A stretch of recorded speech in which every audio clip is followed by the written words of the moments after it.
Le royaume du divin fiat chez les créatures. Le livre du ciel. Tome 35.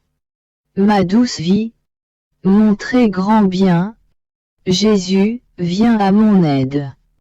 Ma petitesse et ma misère sont si grandes que je ressens le besoin extrême de sentir en moi ta vie palpitante et amoureuse. Sinon je me sens incapable de te dire même un petit « je t'aime ». Je t'en prie, ne me laisse pas seule, puisque la tâche d'écrire sur la divine volonté est entièrement la tienne. Je ne ferai que te prêter ma main et être attentive à l'écoute de tes saintes paroles. Tu feras tout le reste. Alors, pense ô Jésus. Et j'appelle à l'aide ma céleste mère, pour qu'elle me garde sur ses genoux pendant que j'écris, et pour qu'elle me synchronise avec son cœur maternel pour me faire sentir ces douces harmonies du divin fiat, afin que je puisse écrire tout ce que Jésus veut que j'écrive sur son adorable volonté. Mon envol se poursuit dans le divin vouloir. Il m'attend avec un amour immense. Il me prend dans ses bras de lumière et il me dit « Ma fille, je t'aime, je t'aime. Et toi, dis-moi que tu m'aimes pour que je puisse placer mon grand « je t'aime » sur ton petit « je t'aime ». L'étendre dans l'immensité de mon fiat et faire que tous et toutes choses puissent t'aimer alors que tu m'aimes pour tous et toutes choses. Je suis l'immensité et j'aime donner aux créatures pour en recevoir mon amour immense. Je donne et je reçois. Les harmonies, les diverses notes. La douceur et les sons enchanteurs et ravissants contenus dans mon amour. Lorsque ma volonté aime les cieux, le soleil, toute la création, les anges et les saints, tous aiment avec moi. Ils attendent tous avec impatience le « je t'aime » de celui à qui ils destinaient leur « je t'aime ». Ainsi, sur les ailes de ma volonté j'envoie à tous ton « je t'aime » pour les payer en retour de l'amour qu'ils ont pour toi, unis à mon amour. Lorsqu'on aime, c'est pour être aimé en retour. Ne pas recevoir de l'amour en retour est la plus dure des souffrances, une souffrance qui fait délirer. C'est le clou qui transperce le plus et qui ne peut être enlevé que par le remède, le baume d'un retour d'amour. Je me disais alors, mon Dieu, qui pourrait jamais te payer de retour pour ton grand amour. Peut-être la reine du ciel peut-elle prétendre au mérite d'avoir payé de retour son Créateur. Et moi, je me sentais opprimé. Mon toujours adorable Jésus m'a fait sa petite visite, toute bonté. Il me dit, fille de ma volonté, ne t'inquiète pas. Pour l'âme qui vit dans ma volonté, il y a une harmonie parfaite dans l'amour. En possédant sa vie dans la créature, ma volonté dédouble son amour. Ainsi lorsqu'elle veut aimer, elle aime en elle-même et en l'âme, puisqu'elle possède sa vie. Dans ma volonté. L'amour est dans une harmonie parfaite. Les joies et le bonheur d'un pur amour sont toujours en pleine force. Notre bonté paternelle pour l'âme qui vit dans notre volonté est si grande que nous comptons les respirations, les battements de cœur, les pensées, les paroles et les mouvements pour les rendre avec les nôtres et les remplir d'amour. Dans notre excès d'amour, nous disons à cette créature, elle nous aime et nous devons l'aimer. Et en l'aimant, nous lui témoignons des dons et des grâces à en étonner le ciel et la terre. C'est ce que nous avons fait avec notre reine. Nous lui avons témoigné tant de choses, mais sais-tu ce que signifie ce témoignage? C'est nous-mêmes que nous regardons, et nous voulons donner tout ce que nous sommes et tout ce que nous possédons. Une dissemblance serait pour nous une cause de souffrance. La créature, en se voyant différente de nous, n'aurait plus pour nous la confiance d'une fille, une confiance qui vient du fait de partager les mêmes biens et les mêmes dons. De plus, vivre dans notre divine volonté, c'est exactement cela, une seule volonté, un seul amour, des biens communs. Tout ce qui pourrait manquer à la créature. Nous le donnons nous-mêmes pour compenser et dire. Ce que nous voulons, elle le veut aussi. Notre amour et son amour sont un seul amour, et comme nous l'aimons, elle nous aime. Ma fille. Nous ne pourrions pas ne pas élever la créature au niveau de notre ressemblance, ni ne pas faire connaître nos biens à celle qui vit dans notre volonté. Ma céleste mère, dès le premier instant de son existence, possédait la vie de mon divin fiat. Nous nous aimions d'un même amour et nous aimons la créature d'un amour identique. Notre amour pour elle est tel que, tout comme nous avons notre hiérarchie d'anges au ciel, de même que les différents ordres de saints. La grande dame, la céleste impératrice qui possède le grand héritage de notre volonté, invitera ses propres enfants à posséder son héritage. Lorsque notre royaume sera établi sur la terre, nous lui donnerons la grande gloire de former la nouvelle hiérarchie qui sera semblable aux 9 chœurs des anges.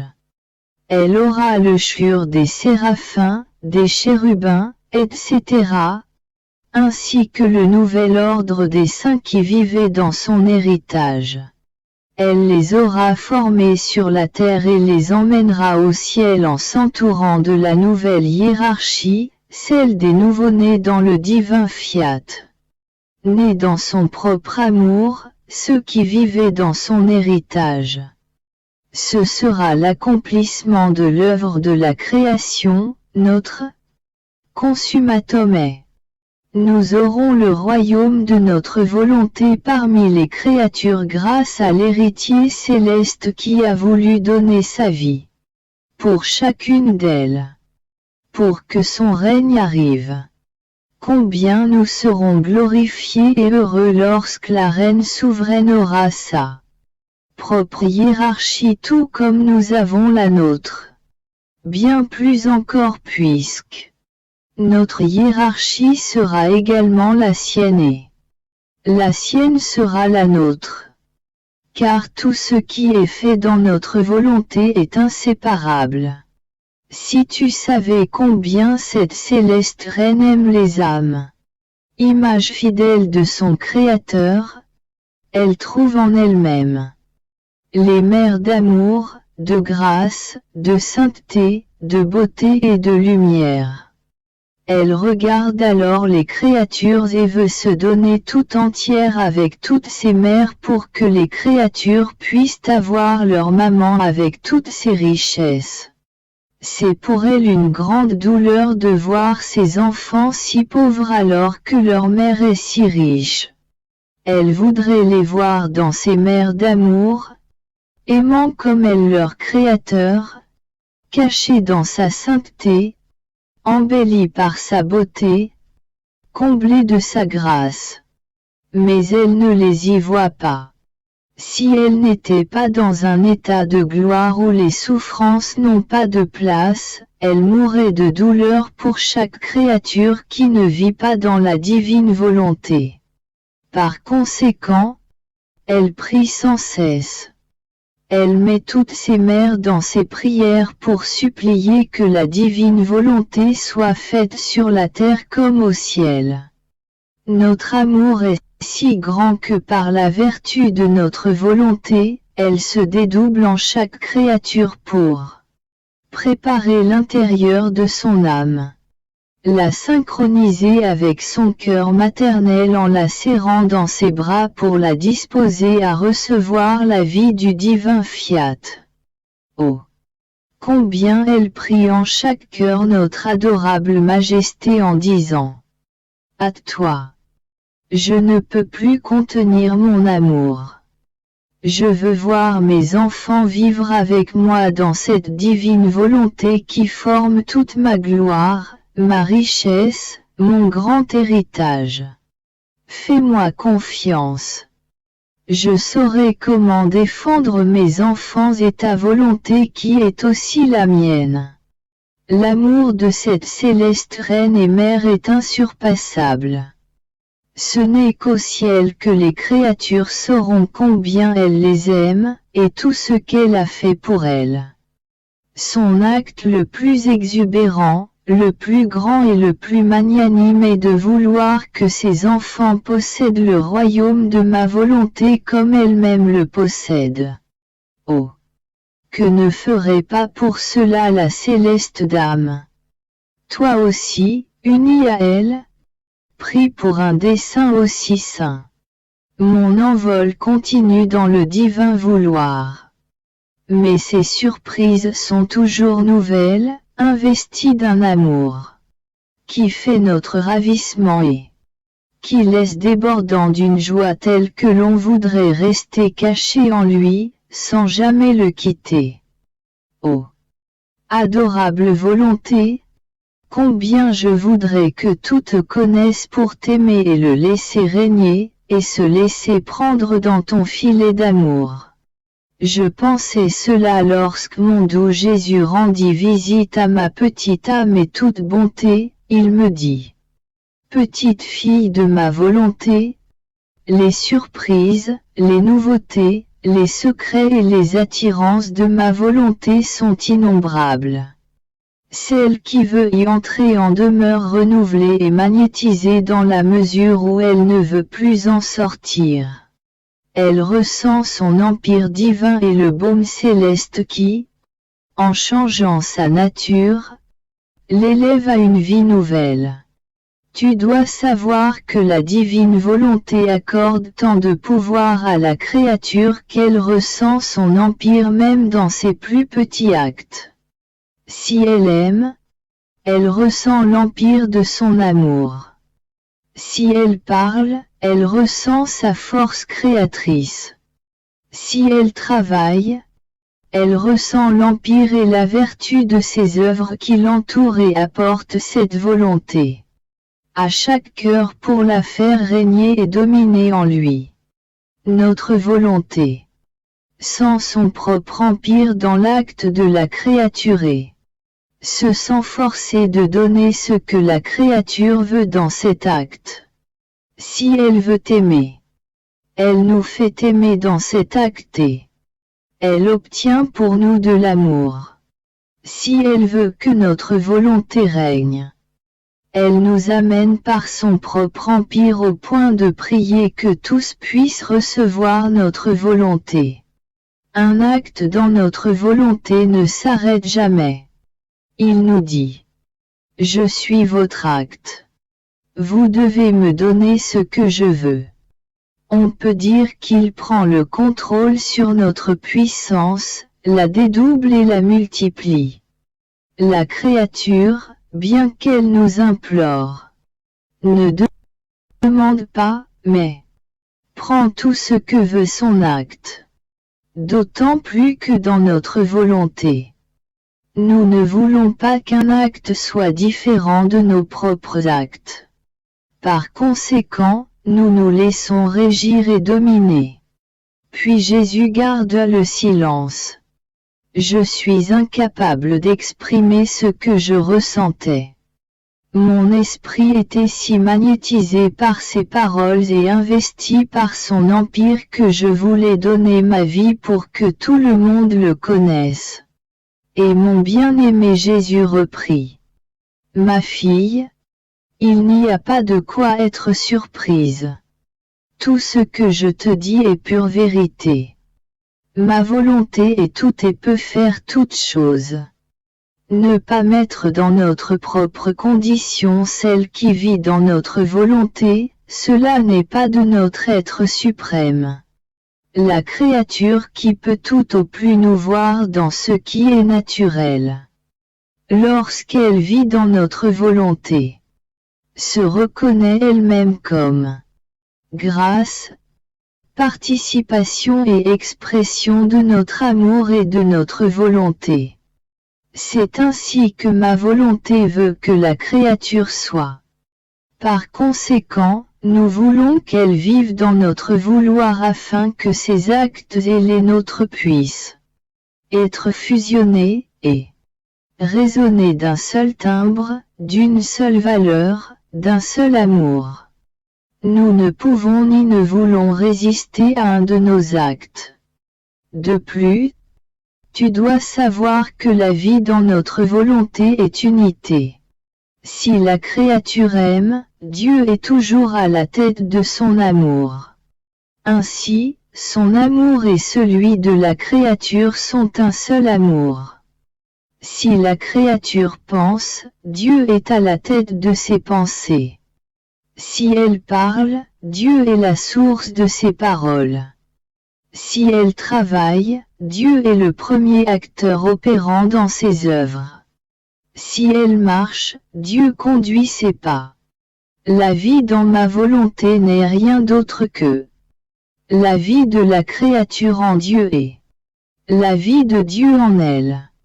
Il nous est impossible de laisser notre amour, notre puissance et nos actes en dehors de l'âme qui vit dans notre volonté.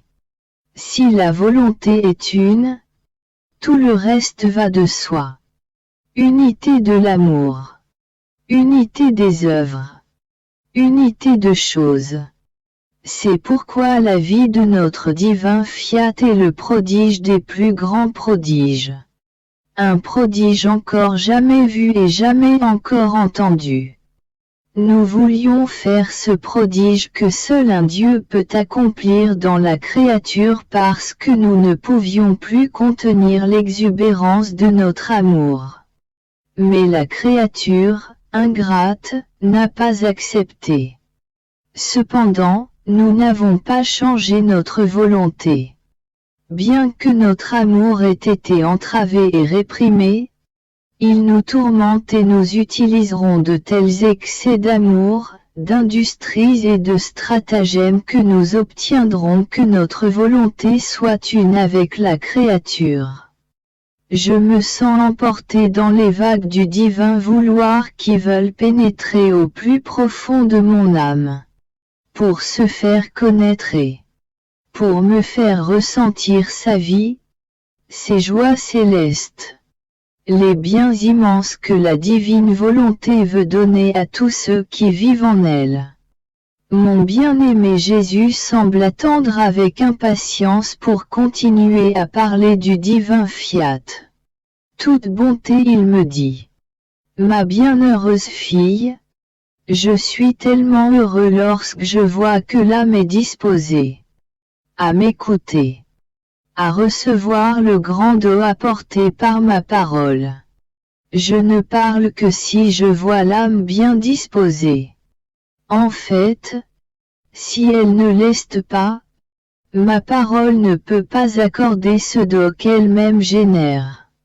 Tu dois savoir que, plus la créature recherche ma volonté, plus elle veut la connaître, l'aimer et ne pas la laisser sortir d'aucun de ses actes. Plus ma volonté grandit pour atteindre sa plénitude.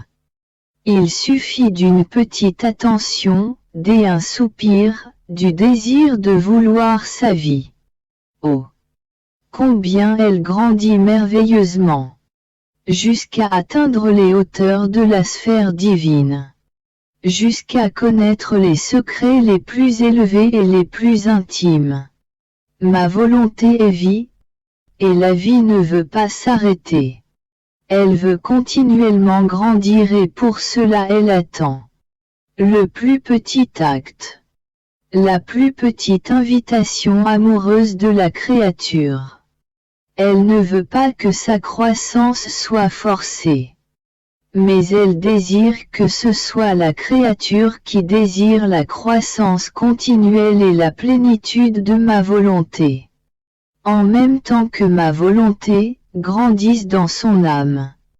La force divine, la sainteté, la beauté, le bonheur, la connaissance et la plénitude des biens innombrables que possède mon divin fiat. Tu vois ainsi tout ce que peut signifier un acte additionnel, un soupir, un désir, un appel à ma volonté. Cela signifie acquérir davantage de force divine. C'est être embelli à tel point que nous en sommes nous-mêmes ravis.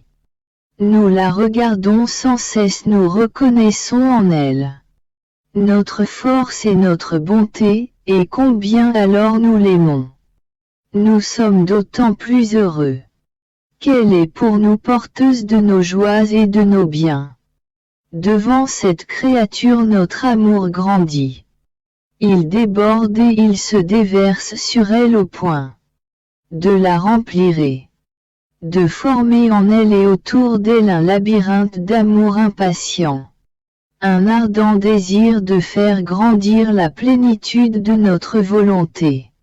Ma fille, il y a une grande différence entre celles qui sont attentives, tous yeux et toutes oreilles, à ma volonté, et celles qui simplement la veulent, mais sans aucune attention spéciale.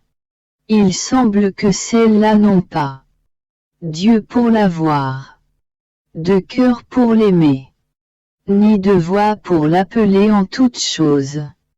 Elle possède peut-être ma volonté en partie, mais sa plénitude est bien loin d'elle. Mon Jésus a ensuite gardé le silence et je restais immergé dans les vagues éternelles du divin vouloir, si bien que mon pauvre esprit ne savait comment en sortir.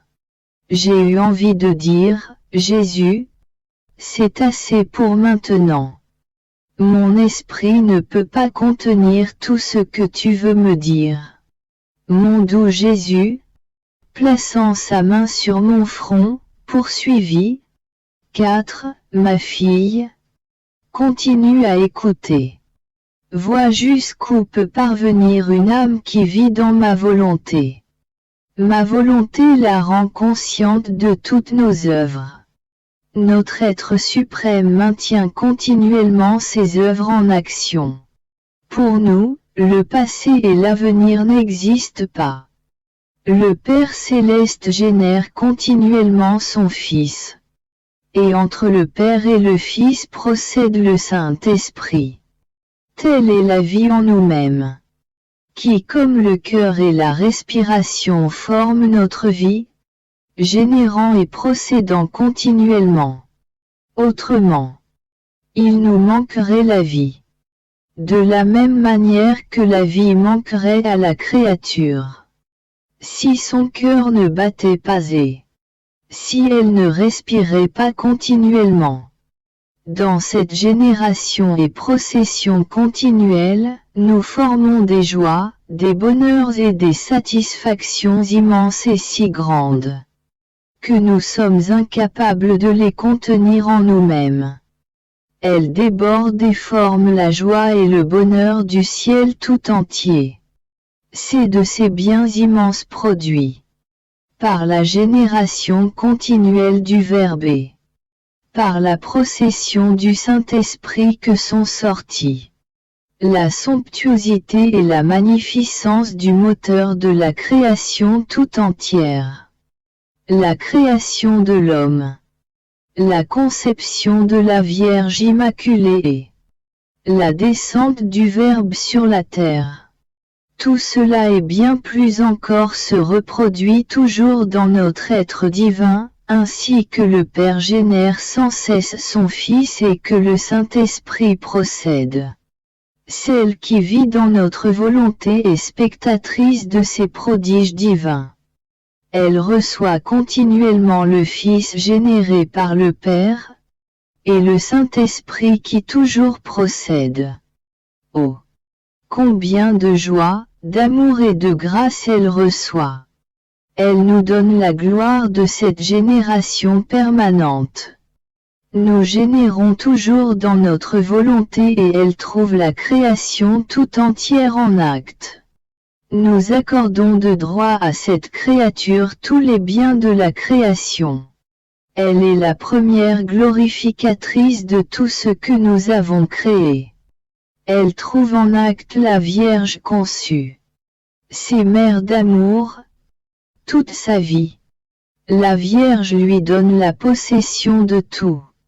Cette créature prend tout en nous glorifiant pour le grand bien que nous avons fait lorsque nous avons créé cette céleste créature. Elle trouve en acte la descente du Verbe, sa naissance, ses pleurs, sa vie palpitante, aussi ses souffrances. Nous lui donnons la possession de tout et elle prend tout. Elle nous glorifie et elle nous aime pour toutes les créatures et pour toutes choses.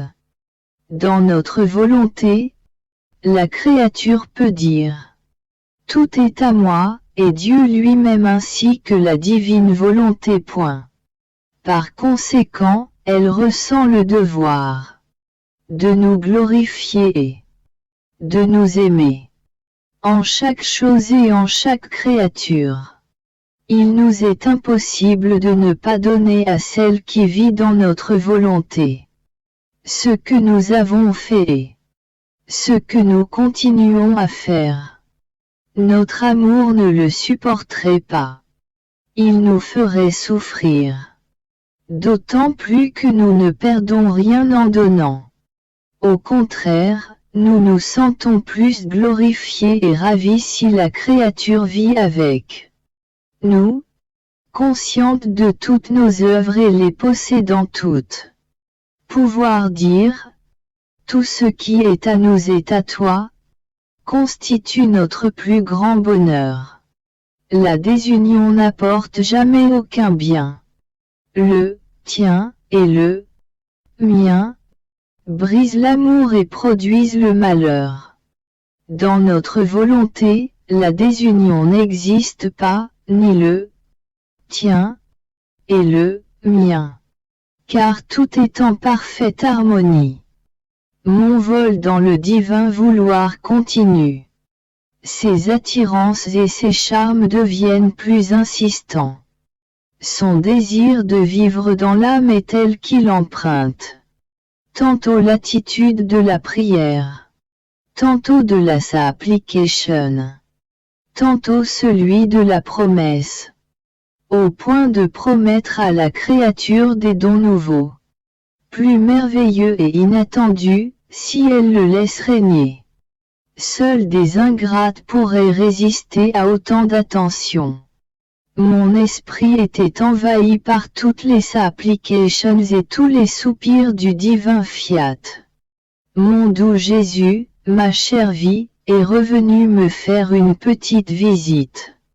Et comme s'il voulait déverser tout son amour, toute bonté, il me dit « Ma bienheureuse fille, si tu savais dans quel labyrinthe d'amour nous sommes placés par celles qui ne vivent pas dans notre volonté.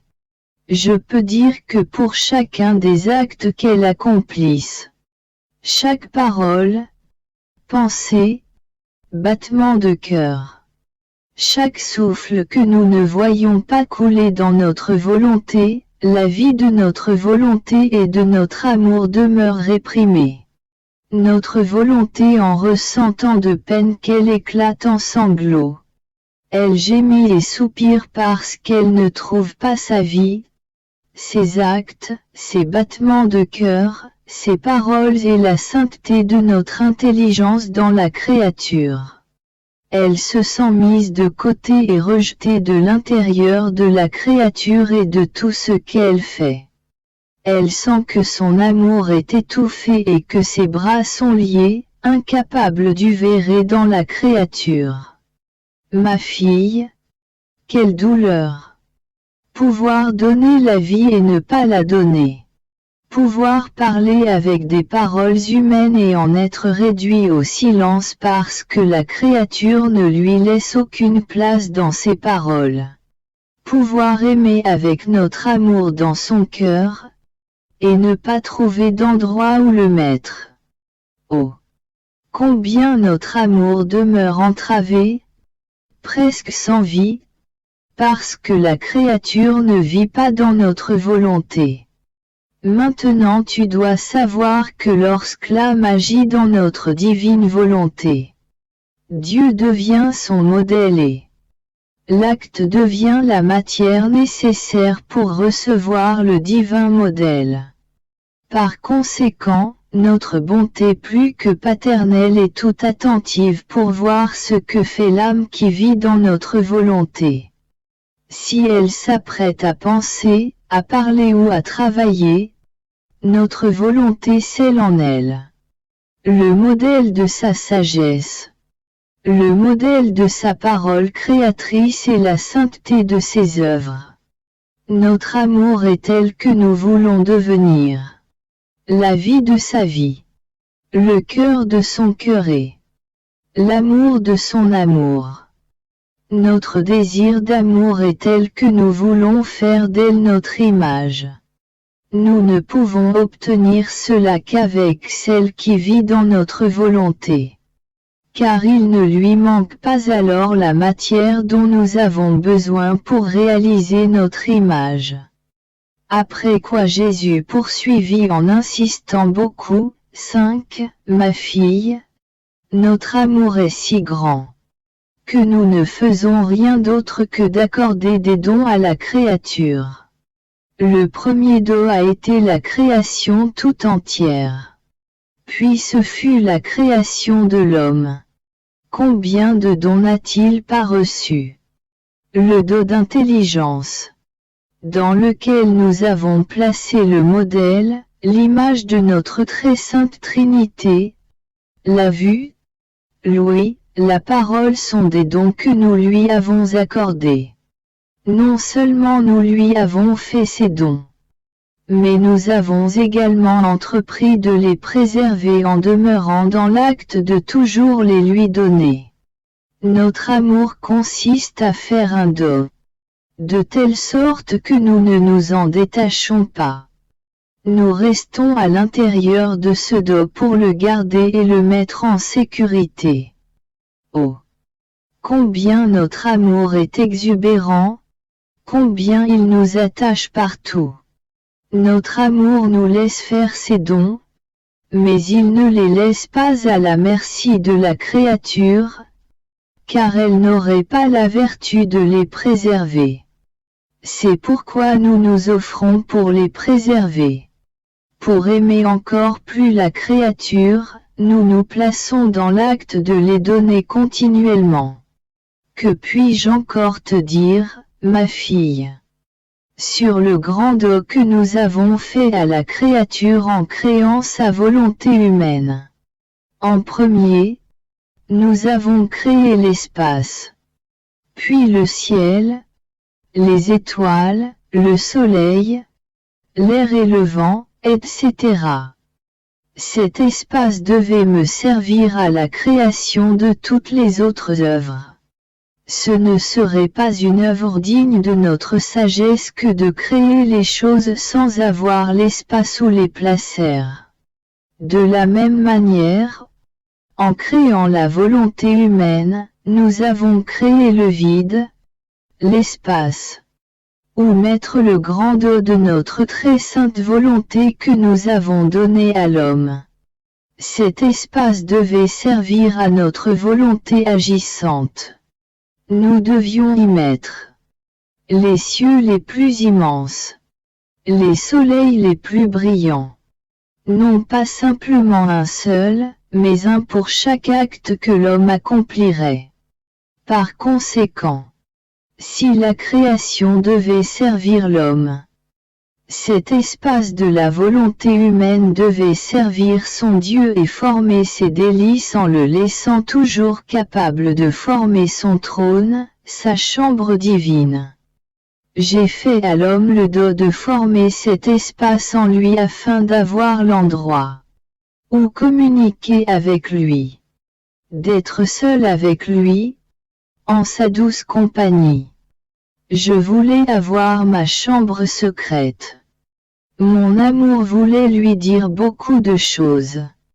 Mais je voulais avoir l'environnement où lui parler. Pour que mon amour puisse se donner complètement à l'homme, qui s'abandonnerait lui-même complètement à Dieu. C'est pourquoi je désire tellement qu'il vive dans ma volonté, parce que je veux avoir à moi seul ce que j'ai créé. Je veux avoir ma place, mon trône, ma chambre divine. Je ne peux pas achever la création avant que l'homme ne revienne dans ma divine volonté et ne m'accorde ma place royale dans sa volonté. Nous avons tant d'autres belles choses à faire, beaucoup d'autres choses à dire dans cet espace de la volonté humaine.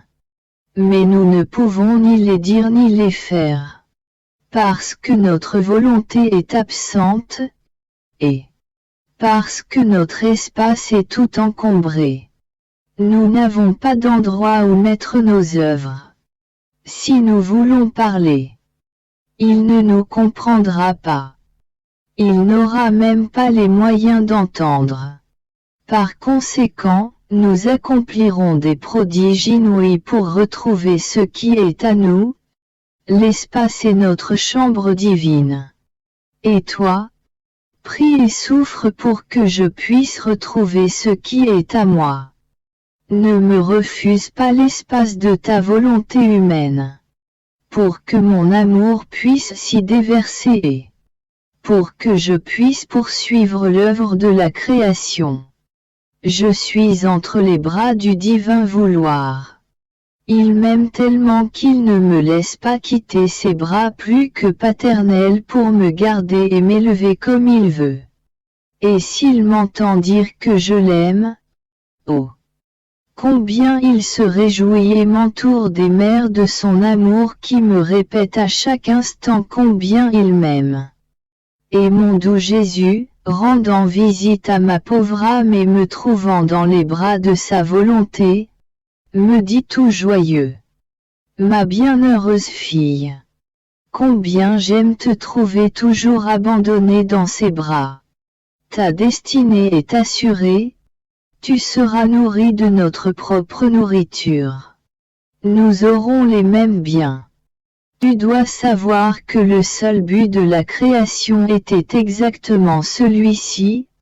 La création devait servir de résidence à l'homme et l'homme devait nous servir de résidence.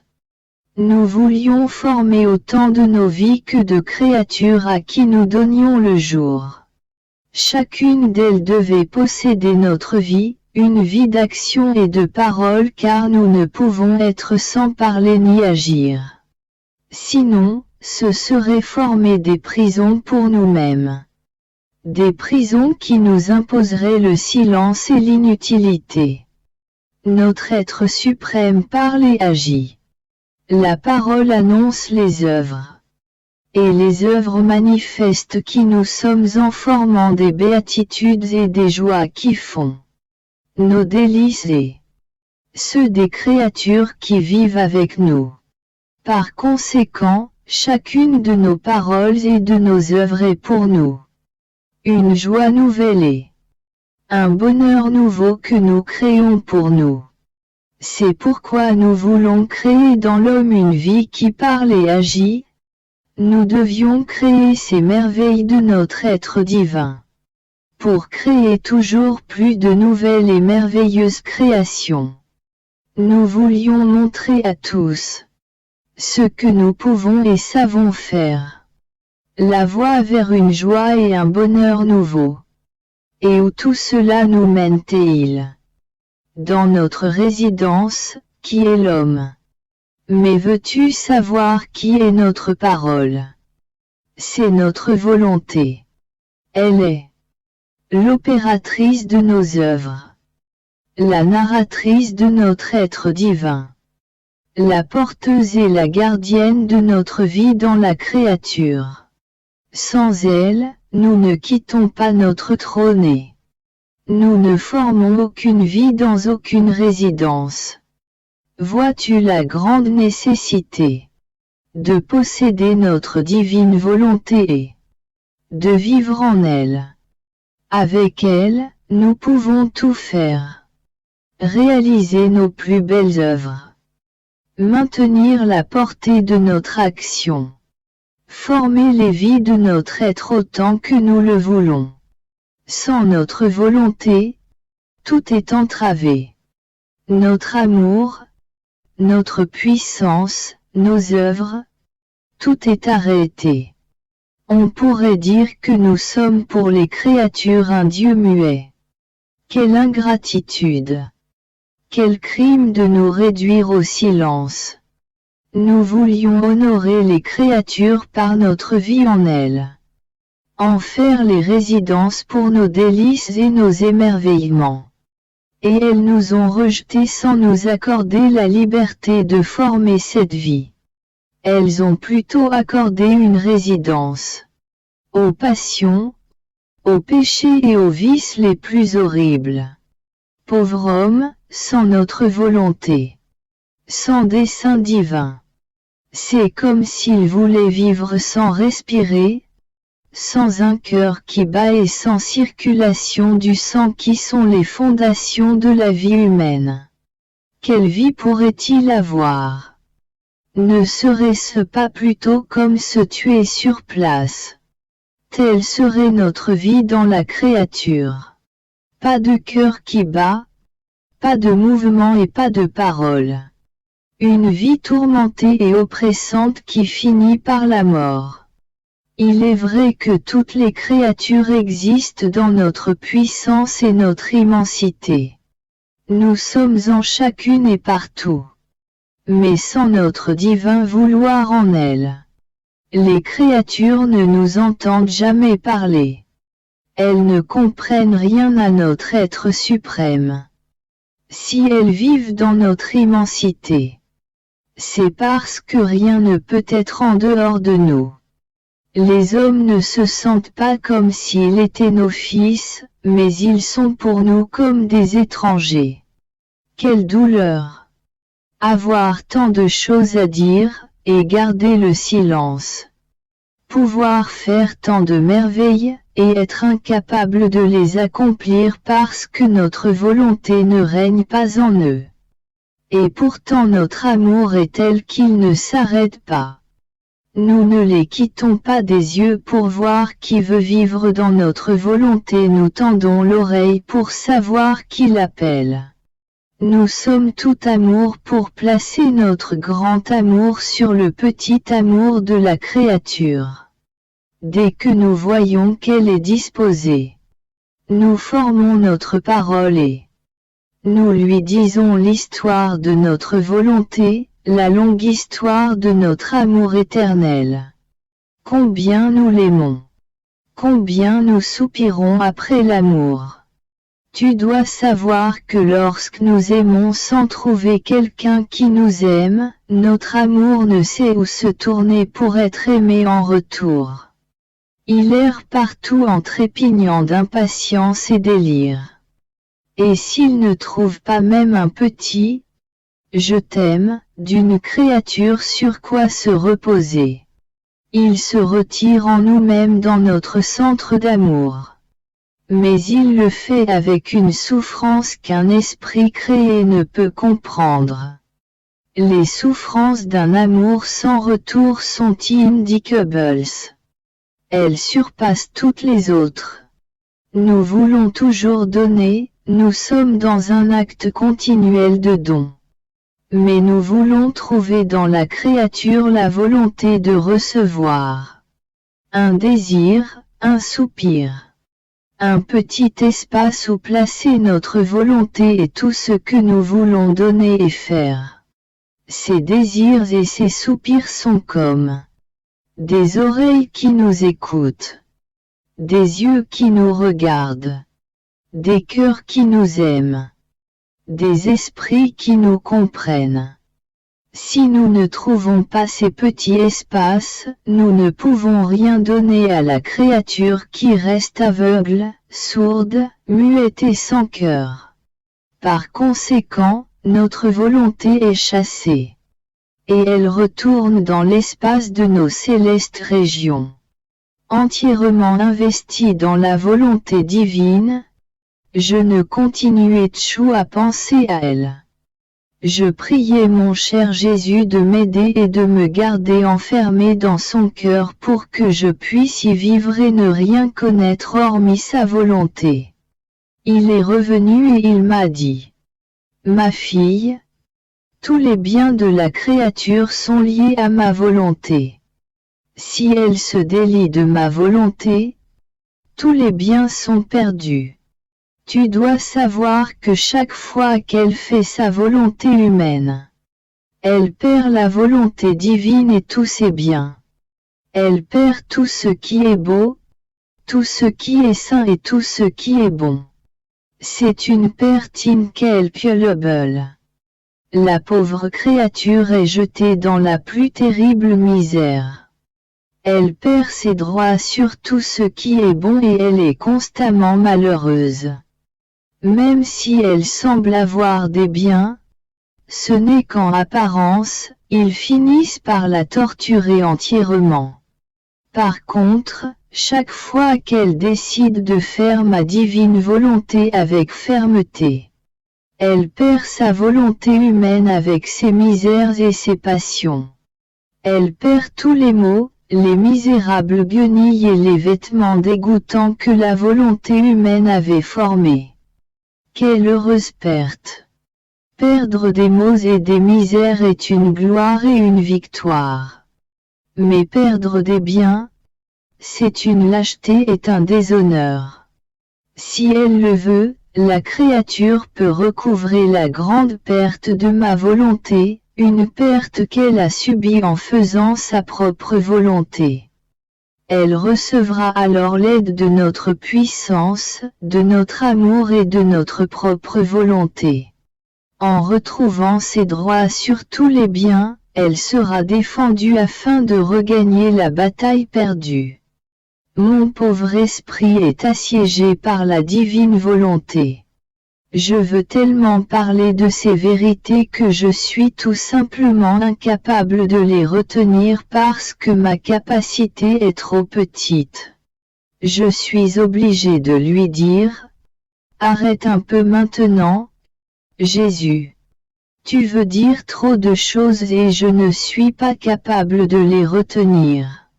Je ne pourrai pas tout dire et bien moins encore tout écrire ce que tu veux.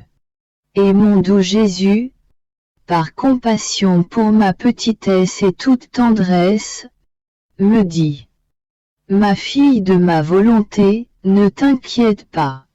Ta petitesse demeure dissoute dans ma volonté. Tu n'es pas celle qui doit manifester ces vérités. Mais c'est ma volonté elle-même qui aura la tâche de raconter tout ce qu'elle veut faire connaître. Elle investira ton esprit. Elle se fera petite sur tes lèvres et elle fera connaître qui elle est réellement. Tu ne peux certainement pas le faire toi-même.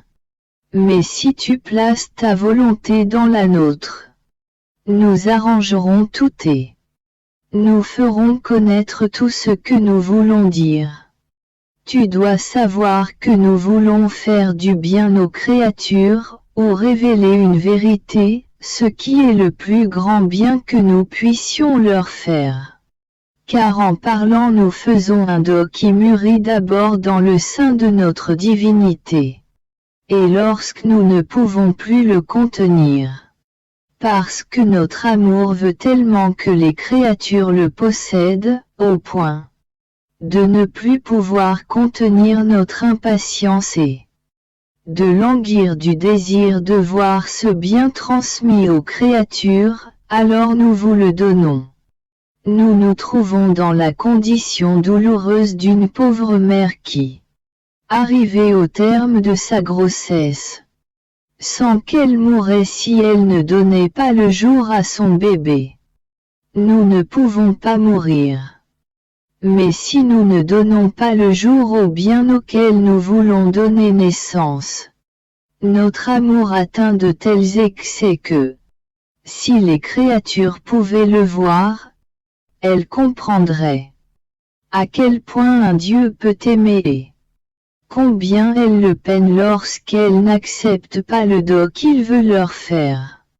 Par conséquent, lorsque nous trouvons une créature qui le reçoit, nous confirmons le don, nous fêtons et nous nous sentons victorieux à cause du bien que nous avons donné.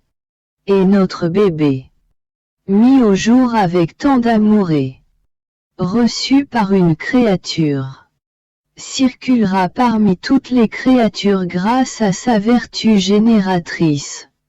Il générera beaucoup d'autres naissances jusqu'à remplir le monde entier. Nous aurons la grande gloire de voir le ciel et la terre remplis de notre don et de nos biens, et de les voir possédés par celles qui veulent les recevoir. Nous ressentons partout les voix aimantes, les notes de notre amour qui nous retournent notre amour réprimé.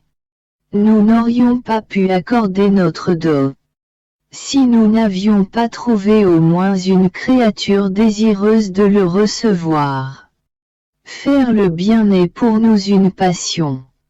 Donner est la folie continuelle de notre amour. Lorsque nous trouvons une créature qui veut le recevoir, nous trouvons notre vie et notre repos dans ce don. Nous aimons tellement la première créature qui se dispose à recevoir notre don, que nous lui accordons notre confiance et faisons d'elle notre secrétaire. Et elle, se sentant tellement aimée, s'engage à nous aimer pour toutes les autres créatures et, oh, quelle compétition entre elle et nous! Tu dois savoir que chaque parole est un épanchement de notre amour envers la créature. Ainsi, chaque parole que nous avons déjà dite sur notre divine volonté est un amour que nous avons répandu. Réconfortés par cet épanchement, nous avons continué à parler, à former une chaîne de nos épanchements d'amour. Puisque ce que nous avions gardé en nous était un amour réprimé. Si tu savais tout ce que signifie ce déversement d'amour et les biens qu'il produit. Ce déchaînement de notre amour remplit le ciel et la terre, il investit toutes choses et embaume toute souffrance.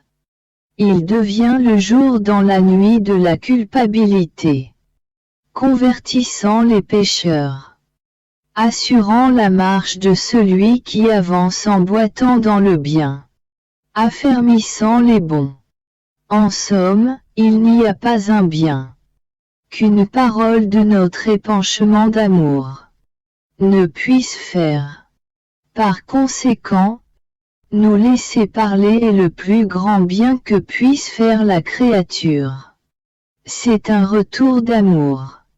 Un don de vie divine aux créatures.